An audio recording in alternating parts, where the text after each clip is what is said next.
안녕하십니까. 지니언스의 이대효입니다. 저희 회사는 NAC하고 EDR 그리고 GTNA 같은 보안 솔루션을 개발하고 그 솔루션으로 사업을 하고 있고요. 저는 그 가운데 전략 담당 업무를 총괄하고 있습니다. 사실 앞에서 그 SCA 최영철 대표님이나 프라이빗의 김영란 대표님 께서 말씀해 주셨고, 정말 국내에서 제로 트러스트에 대한 이론과 또 발전을 위해서 그 누구보다도 애쓰시는 것에 대해서는 부정할 사람이 없을 것 같고요. 저는 그 내용과는 좀 다르게 저희가 제로 트러스트나 N2SF 같은 그런 관련된 사업을 진행을 하면서 고객의 이야기를 듣고 또 고객의 상황을 보고 했던 그런 내용들을 기반으로 수요자와 공급자 그리고 관리자에 대한 이 새로운 보안 체계를 어떻게 발전시킬 수 있을지에 대한 제언을 드리고자 합니다. 새로운 보안 체계가 필요한 것은 분명히 맞습니다. AI가 빠르게 떠오르고 있고 사이버 위협에 대한 부분들도 굉장히 고도화되고 있죠. 얼마 전에 엔스로픽에서 나온 보고서, 위협 인텔리전스 보고서를 보면 인공지능을 이용한 바이브 코딩이 아니라 바이브 해킹이 가능한 시대에 접어들었다라는 사례를 확인을 할 수가 있습니다. 우리가 기존에 가지고 있던 경계선 기반 모델은 빠르게 무너지고 있고, 클라우드와 온프레미스, 레거시와 새로운 것들에 대한 통합 관리에 대한 이슈가 굉장히 증가하고 있습니다. 예전에는 정보보안 사고가 남의 일이었어요. 근데 지금은 내가 사용하고 있는 스마트폰, 내가 살고 있는 우리 전세 아파트, 그 다음에 우리 아이들이랑 같이 보러 가기로 했던 걸그룹 콘서트 티켓을 어떻게 해야 되는지를 고민해야 되는 그런 상황이 돼서 더 이상 남의 일이 아닌 우리의 일로 다가서고 있습니다. 자, 이런 상황에서 새로운 보안 체계가 필요한데, 제가 특히 많은 고객들을 만나보고 특히 공공기관의 고객들을 만나보니 데이터 보안 체계로의 전환을 의미하는 제로 트러스트에 대한 많은 분들의 평가는 이거였습니다. 제가 감히 말씀드릴 수 있을 것 같습니다. 22년도에 포럼이 발족되고요. 저도 포럼의 산업분과위원으로 활동했습니다. 가이드라인 1.0이 나오고 실증 사업이 2번 진행이 되고 다시 24년도에 가이드라인 2.0이 개증보판으로 나오고 다시 3차 실증 사업이 진행 중이죠. 근데 만나봤던 많은 고객분들이 이런 얘기를 하셨어요. 실증 사업에 참여했는데 완성물이 9년이 됐는데 정작 딱히 가슴에 와닿거나 쓸만한 정도의 수준은 아니었다. 그리고 제로 트러스트를 하고 싶어도 적용할 만한 사례나 참고할 만한 구체적인 내용이 없다라는 피드백을 굉장히 많이 주셨습니다. 실제로 23년도에 한국정보보호산업협회에서 조사한 결과에 따르면 제로 트러스트에 대해서 모른다라는 응답이 63%, 잘 알고 있습니다에 대한 답변이 6% 수준이었습니다. 그리고 제로 트러스트를 하실 건가요?에 대해서 아니요, 하고 싶지 않습니다. 왜 그런가요? 라는 이유에 대해서 정보가 부족해요 라는 답변이 약 62%로 압도적인 내용을 차지했습니다. 자, 제로 트러스트는 이렇고요. 자율 보안 체계로의 전환을 의미하는 N2SF에 대한 저희가 만나봤던 고객들의 평가는 약간 이런 거였어요. 절망에 가까운. 담당자분들의 많은 의견은 제가 이 일만 하고 있는 게 아닙니다. 지금 IT 정보 자산에 대한 식별도 겨우 완성된 단계였는데 그거를 CSO 등급으로 다 분류하고 거기에 맞는 정보 서비스 모델을 다 만들어서 보안 통제 항목을 매핑하는 작업을 제가 해야 된다고요? 에 대한 게 가장 큰 현실적인 피드백과 의견이셨어요. 그리고 지금 상황에서는 설령 내가 그걸 하겠다고 하더라도 관련 예산을 받는 것은 불가능하다. 그래서 진행을 할 수가 없다. 이게 실질적인 고객들의 피드백이셨습니다. 왜 이런 문제가 생기는지에 대한 부분들을 여러 가지 이유가 있겠습니다만 이 부분을 저는 말씀을 드리고 싶습니다. N2SF가 이런 형태의 단계별 주요 활동을 통해서 진행이 된다라고 가이드라인에 나와 있습니다. 각각의 단계의 산출물이 다음 단계의 입력으로 들어가는 형태로가 되어 있고요. 매 단계마다 어떠한 내용들을 작업을 하셔야 되는 거죠. 자, 수요자분들은 요 단계에 이슈가 있으세요. 내가 가지고 있는 우리의 정보 업무, 내부 자산, 정보 시스템에 대한 식별, 분류, 그것들에서 필요한 등급에 대한 분류, 필요한 정보 통제 항목, 이런 것들에 대한 부분들을 만드는 데 관심이 있으시고요. 저희 같이 솔루션을 개발하는 업체들은 나와 있는 보안 통제 항목을 기반으로 하는 보안 대책을 어떻게 기술적으로 마련할 것인가에 대한 부분들이 관심이 있습니다. 그리고 감독자는 적절성에 대한 평가와 조정, 보안성 평가 같은 것들에 대한 부분들이 매우 중요한 이슈이실 것 같아요. 그러다 보니까 공급자들은 어느 날인가부터 이러한 매트릭스를 만들기 시작했습니다. 오버레이라는 이름으로. 통제 항목에 나와 있는 많은 통제 항목들을 우리가 가지고 있는 기술과 솔루션에 어떤 것들로 커버할 수가 있지라고 하는 상세한 표를 만들기 시작합니다. 매우 중요한 자료가 될 수 있는데 문제는 이러한 항목을 만들 때 매우 관대하게 그리고 포괄적으로 이것들을 자의적으로 해석한다는 데 있습니다. 10개의 기능 중에 1개가 되니까 되는 거라고 마킹하자. 이렇게 되는 것이죠. 이런 것들이 심해지다 보니까 다양한 공급자들이 시장에 이러한 형태의 현재는 메시지를 내고 있는 것으로 저는 생각이 듭니다. 자, 제로트러스트는 하나의 제품이나 서비스가 아닙니다. 다양한 제품에 강력한 연동이 필요합니다라고 얘기해요. 그렇게 얘기하면서 하지만 저희 제품이 가장 많은 보안 기능을 제공하고 넓은 커버리지를 제공하는 솔루션입니다. 라는 형태의 마케팅이나 광고 활동이 오히려 수요자분들, 실제로 제로트러스트를 고민하시거나 N2SF를 적용하셔야 되는 분들에게 많은 혼란을 주는 것은 아닌가라고 저희도 감히 생각이 됩니다. 이 제로트러스트가 정말 될까에 대한 부분들은 뭐 저희뿐만 아니라 이 새로운 보안 체계를 고민하는 누구나도 다 공통적으로 이런 어려움에 직면할 것 같은데요. 그것이 정말 가능한지에 대한 부분을 가지고서 가장 우리가 대표적으로 참조해 볼 수 있는 모델이 이 1800-35 시리즈라고 하는 제로 트러스트 아키텍처 임플리멘테이션 프로젝트입니다. 실제로 NCCOE가 24개의 상용 보안 업체들을 소집해서 4개의 컨소시엄을 만들고 각각의 제로 트러스트가 실제로 솔루션들을 엮고 연동해서 되는지를 해보자라고 해가지고 3년 동안 진행을 했습니다. 2022년부터.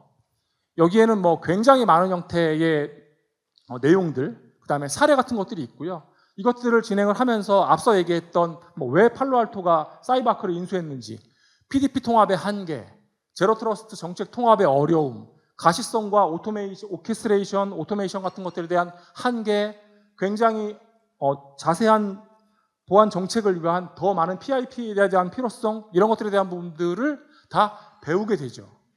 근데 결과적으로 이 프로젝트가 올해 6월 달에 끝났습니다. 최종 보고서가 나왔어요. 그리고 결론은 우리가 시행했던 수많은 케이스에 대해서 제로 트러스트라고 하는 것들을 실제로 상용 솔루션을 이용해서 구현하는 게 가능하다라는 결론을 내립니다. 그래서 실제로 멀티 클라우드 환경, 지사가 많은 환경, 원격에서 사용자가 원격 접속자, 리모트 유저 이런 환경, 공공 와이파이를 사용해야 되는 그런 환경에서 어떻게 4세대 보안 프레임워크를 적용할 수 있을 것인지에 대한 다양한 사례가 프로젝트의 산출물로 나와 있습니다. 왼쪽의 그림이 아주 기초적인 형태의 참조 모델인데 어떠한 형태의 정보를 가지고 바탕으로 어떻게 통제를 할 것이냐에 대한 차이만 있지 모든 기본적인 모델은 주체가 정보를 바탕으로 적절한 권한을 얻고 제한된 리소스에 접근한다가 다입니다. 그거에 대한 굉장히 많은 사례가 있는 것이죠. 실제로 총 19개의 사례를 확인하실 수가 있고요. 클라우드 사이드가 빠진 EIG 크롤부터 시작해서 클라우드가 포함되어 있는 EIG 런 단계, 그 다음에 SDP, 마이크로 세그멘테이션, 세시 같은 것들을 표해 보시는 것 같은 상용 보안 솔루션들을 이용을 해서 어떻게 구현을 하는지에 대한 상세한 내용이 들어 있습니다. 매우 구체적이고 상세한 내용이고요. 첫 번째로 보여드리는 엔터프라이즈 1 빌드 1은 첫 번째 컨소시엄의 결과물 1이란 뜻입니다. 그래서 옥타의 아이덴티티 클라우드와 아이반티의 액세스 제품을 이용해서 아이덴티티 코릴레이션, 새로운 사용자의 온보딩, 사용자의 역할 변경, 그 다음에 유저 터미네이션 같은 케이스에 대해서 어떻게 제로 트러스트를 구현할 수 있을지를 데이터 흐름과 각각의 솔루션에 어떻게 컨피규레이션 설정을 바꿔서 해야 되는지에 대한 상세한 내용들을 제공을 해주고 있습니다.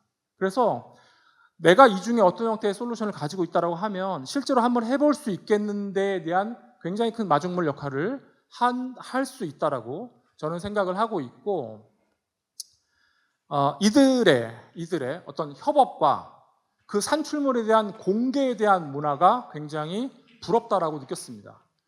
앞서 SGA의 발표에서도 참조할 수 있는 모델로 DoD의 사례를, 미국 국방부의 사례를 말씀을 하셨는데, 저 역시도 국방부에서 진행했던 두 가지 프로젝트를 말씀을 드리고 싶어요.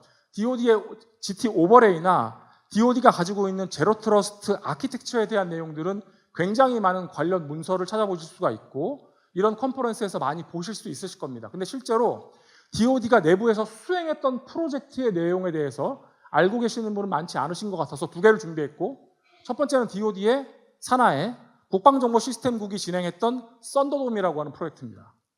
이 썬더돔은 내부 또는 원격 사용자가 클라우드 또는 온프레미스의 리소스에 제한적인 방법을 통해서 접근 가능하다라고 하는 것들을 실증했던 프로젝트입니다.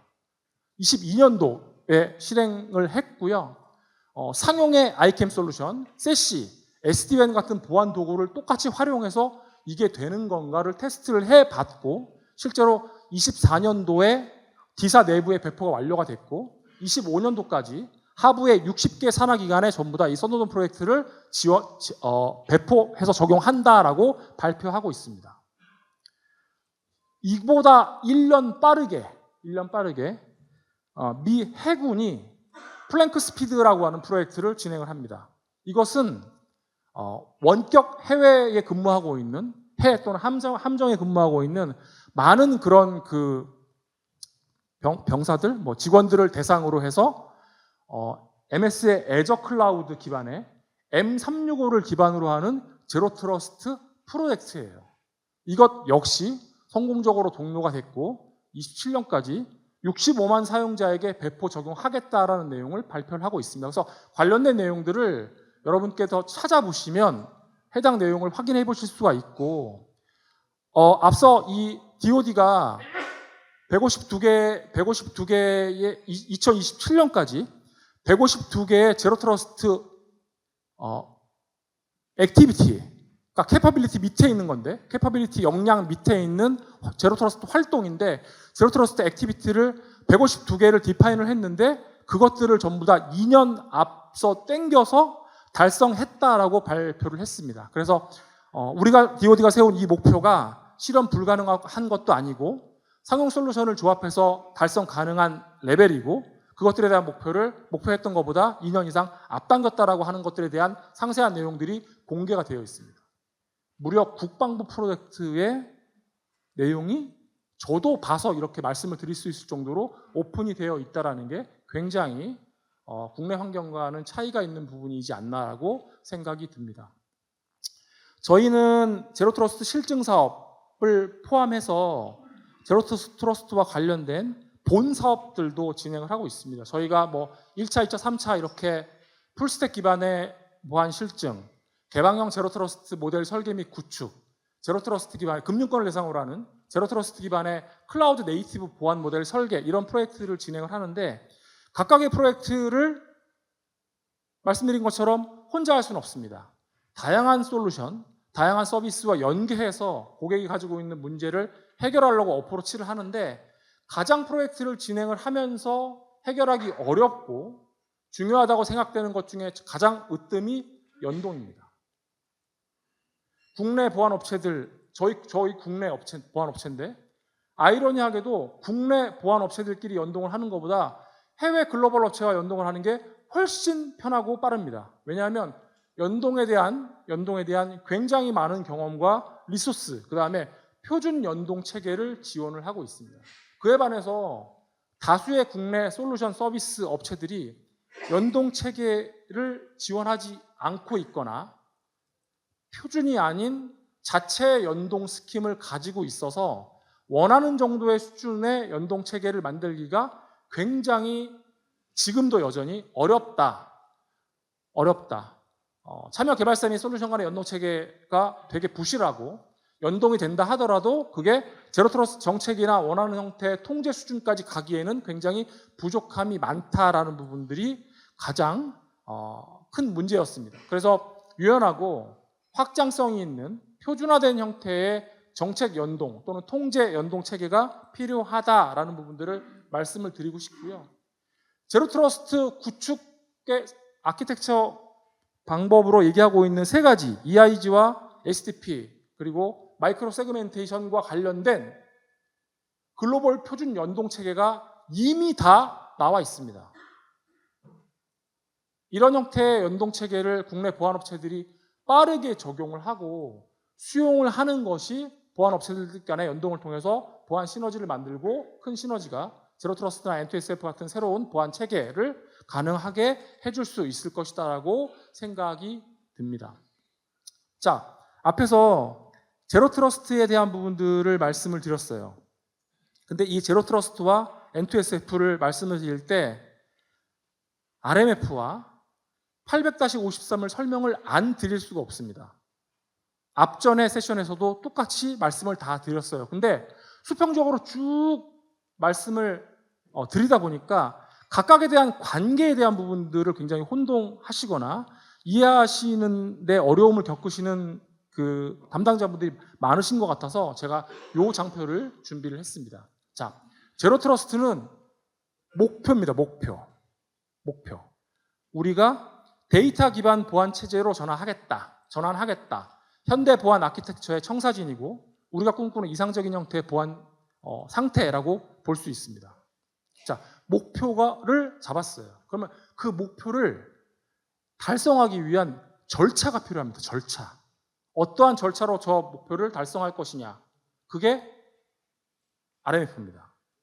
실행 프로세스. 사실 이 RMF는 미국의 연방정부의 조직과 IT 시스템에 대한 위험 관리 방법론이에요. 7개의 단계로 되어 있고 어떤 형태 준비부터 시작해서 평가, 어세스먼트 이렇게 단계가 있습니다. 그런 절차가 있고요. 이 목표랑 절차를 어떤 수단으로 이을 건데에 대한 부분이 800-53에 있는 컨트롤 통제 정책입니다. 이렇게 이해를 하시면 돼요. 그래서 항상 얘기를 할 때 제로 트러스트랑 RMF, 그 다음에 800-53 시큐리티 앤 프라이버시 컨트롤이 같이 얘기가 나옵니다. 이렇게 이해하시면 될 것 같고요. CSF 아닌가요? 연방정부를 위한 위험관리 프레임워크가 RMF고요. 쉽게 설명드리면 그거를 민간에까지 확대시킨 게 CSF입니다. 클라우드에 특화시켜서 변화시킨 게 FedRAMP예요. 이런 식으로 이해를 해주시면 될 것 같습니다. 자, 그래서 절차에 대한 이 부분은 저희가 RMF에 대한 부분들을 말씀을 드릴 건데 크게 절차가 있고요. 그 절차에 단계가 있고 그 단계를 수행할 수 있는 타스크가 있습니다. 앞에서 말씀드릴 때 DoD가 전략을 세웠을 때 제로 트러스트 전략을 세우고 제로 트러스트 전략을 달성하기 위한 캐퍼빌리티를 명시를 했고 그 캐퍼빌리티는 액티비티의 조합으로 구성이 되어 있는 겁니다. RMF도 비슷하고요. 단계가 있고 그 단계에 따른 세부적인 타스크가 있는 겁니다. 그리고 뒤에서 말씀드리겠지만 이 태스크를 어떻게 실행시킬 건데를 통제 항목으로 전부 다 매핑을 시켜놓은 게 오버레이라고 이해를 하시면 됩니다. 그래서 7개 단계로 되어 있고 뒤에서 말씀드리겠지만 국내 N2SF는 6개 단계로 매우 유사한 한 6개 단계로 구성이 되어 있습니다. 자, 두 번째가 수단이에요. 이 통제 정책. 우리는 N2SF 블록 1에서 6개 분류의 176개의 통제 항목을 확인을 했습니다. 미국 연방정부는 800-53에 나와 있는 20개 그룹의 1,500개의 통제 항목을 기반으로 보안 통제나 이걸 어떻게 할 것인지에 대한 부분들을 선택을 하게끔 되어 있습니다. 이거는 쉽게 말씀드리면 통제 목록의 큰 카탈로그라고 보시면 되고요. 전체를 다 적용을 하는 것이 아니라 그 중에서 나의 상황이나 내가 갖고 있는 자산, 식별된 정보 시스템에 대한 위협이나 대응 방안에 맞춰서 적절한 통제 항목을 조합해서 사용을 하는 형태로 제공이 되는 부록 같은 카탈로그입니다. 그래서 결국에는 내가 가지고 있는 정보 시스템의 정보 서비스 모델을 기반으로 절차에 의거해서 이 통제 항목을 매핑시키는 형태로 다음 보안 프레임워크로 넘어갈 수 있다는 부분들을 이해하시면 될 것 같아요. 그래서 실제로 RMF하고 통제 항목에 대한 부분들을 보시면 앞에서 말씀드렸던 맨 최상단에 단계가 있고요. 그 단계 밑에 서브 카테고리가 있습니다. 그리고 그 서브 카테고리가 다시 태스크로 구성이 되어 있고 그 태스크를 해결하기 위한 이 통제 항목, 예를 들면 저 메뉴에 보시는 CM8이나 아니면 PM5 같은 이런 것들은 정보 시스템 또는 IT 자산의 인벤토리와 관련된 형태의 컨트롤인데 이런 식으로 되어 있는 거죠. 그러니까 큰 목표, 그 밑에 구체적으로 확보해야 되는 역량, 그 역량을 확보할 수 있는 태스크나 액티비티 이런 식으로 계층적으로 전부 다 구성이 되어 있습니다. 그래서 실제로 RMF의 단계와 N2SF에 나와 있는 적용 단계를 보시면 같지는 않지만 매우 유사하게 되어 있고 이 RMF가 실제로 연방정부의 IT 시스템을 대상으로 하는 절차와 검증된 형태의 어떤 역량을 제공을 해주는 것이기 때문에 실제로 그러한 부분들을 많이 참고한 것으로 보여지고 실제로 N2SF 가이드라인에서도 이러한 RMF에 대한 부분들을 많이 참고했다라고 밝히고 있습니다. 근데 문제는 앞에서 말씀드렸던 이런 많은 내용들이 굉장히 많은 형태의 담당 실무자분들의 노력과 헌신을 요구한다는 겁니다. 엄청나게 많은 문서 작업, 엄청나게 많은 관련된 분류와 분석, 통제 작업에 대한 매핑, 그거에 대한 정합성에 대한 검증, 굉장히 많은 것들이 있죠. 필수적으로 비용과 시간이 증가될 수밖에 없고요. 그 다음에 그 과정 중에 인적 오류가 발생할 가능성도 있습니다. 보안 드리프트도 생기죠. 착수할 때의 상황과 종료될 때의 갭이 발생하는 그런 문제들도 생기고요. 일관성이라든가 감사 추적 같은 것들에 대한 실질적인 한계가 있습니다. 그래서 이러한 문제를 해결해 주기 위한 방법으로 자동화에 대한 부분들이 거론이 되고 있고 실제로 관련된 이런 앞에서도 최영철 대표님께서 26년부터 우리 군에 적용될 예정인 KRMF 한국형 KRMF에 대한 말씀을 해주셨는데 700개의 보안 통제 항목과 함께 그런 것들에 대한 부분들을 자동화시켜 줄 수 있는 것들에 대한 관련 연구라든가 상용 솔루션 같은 것들이 실제로 나와 있습니다.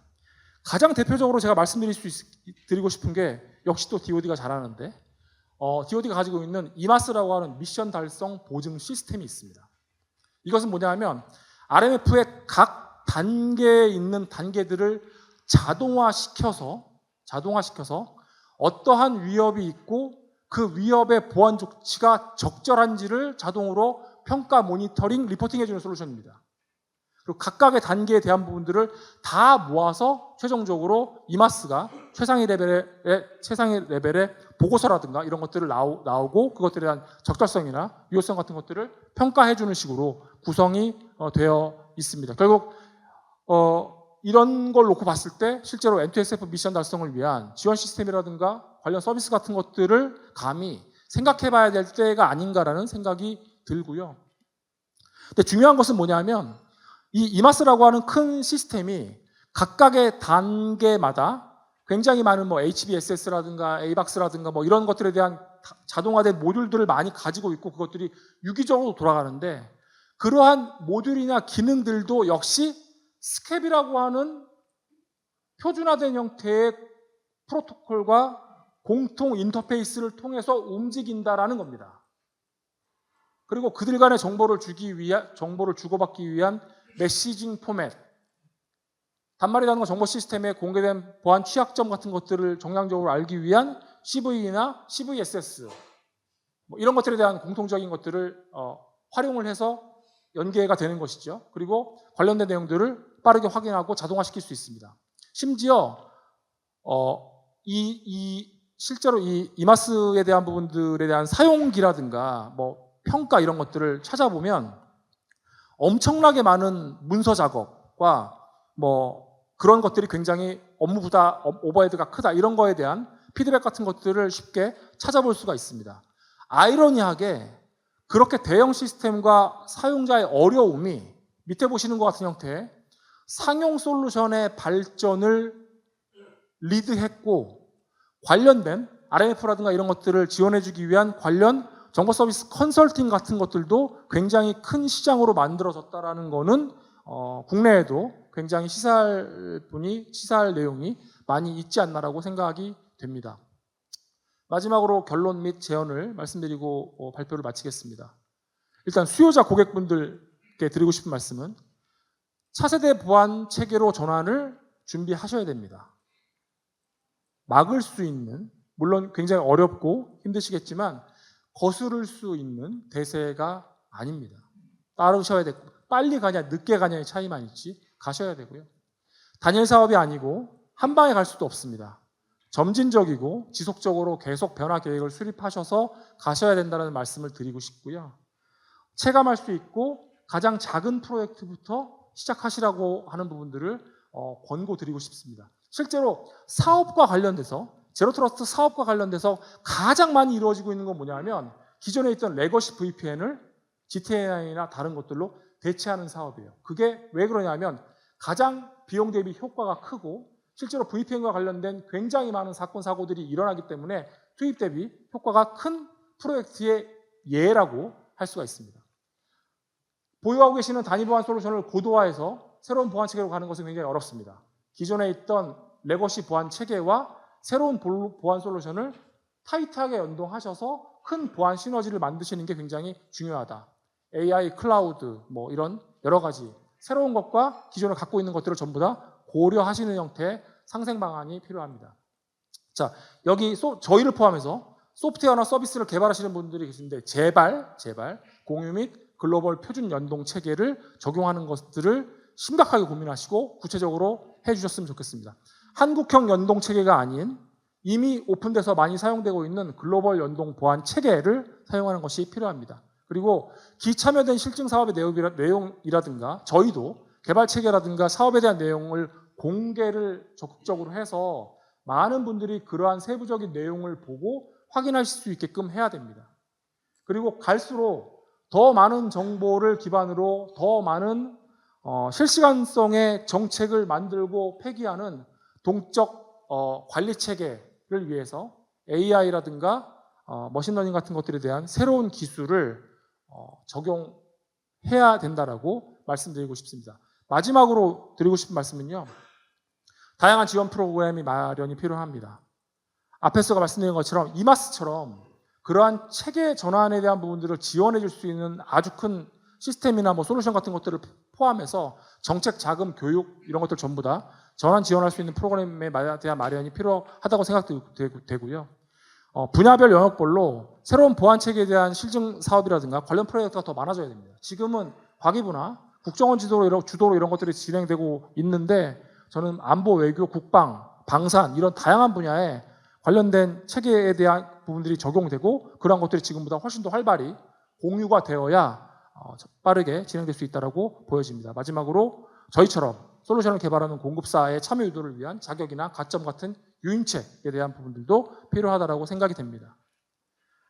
이런 수요자, 공급자, 관리자의 각계의 다 노력을 통해서 제가 앞에서 말씀드렸던 이 실망과 절망의 새로운 보안 체계가 미래를 위한 새로운 희망으로 바뀌기를 기원합니다. 감사합니다.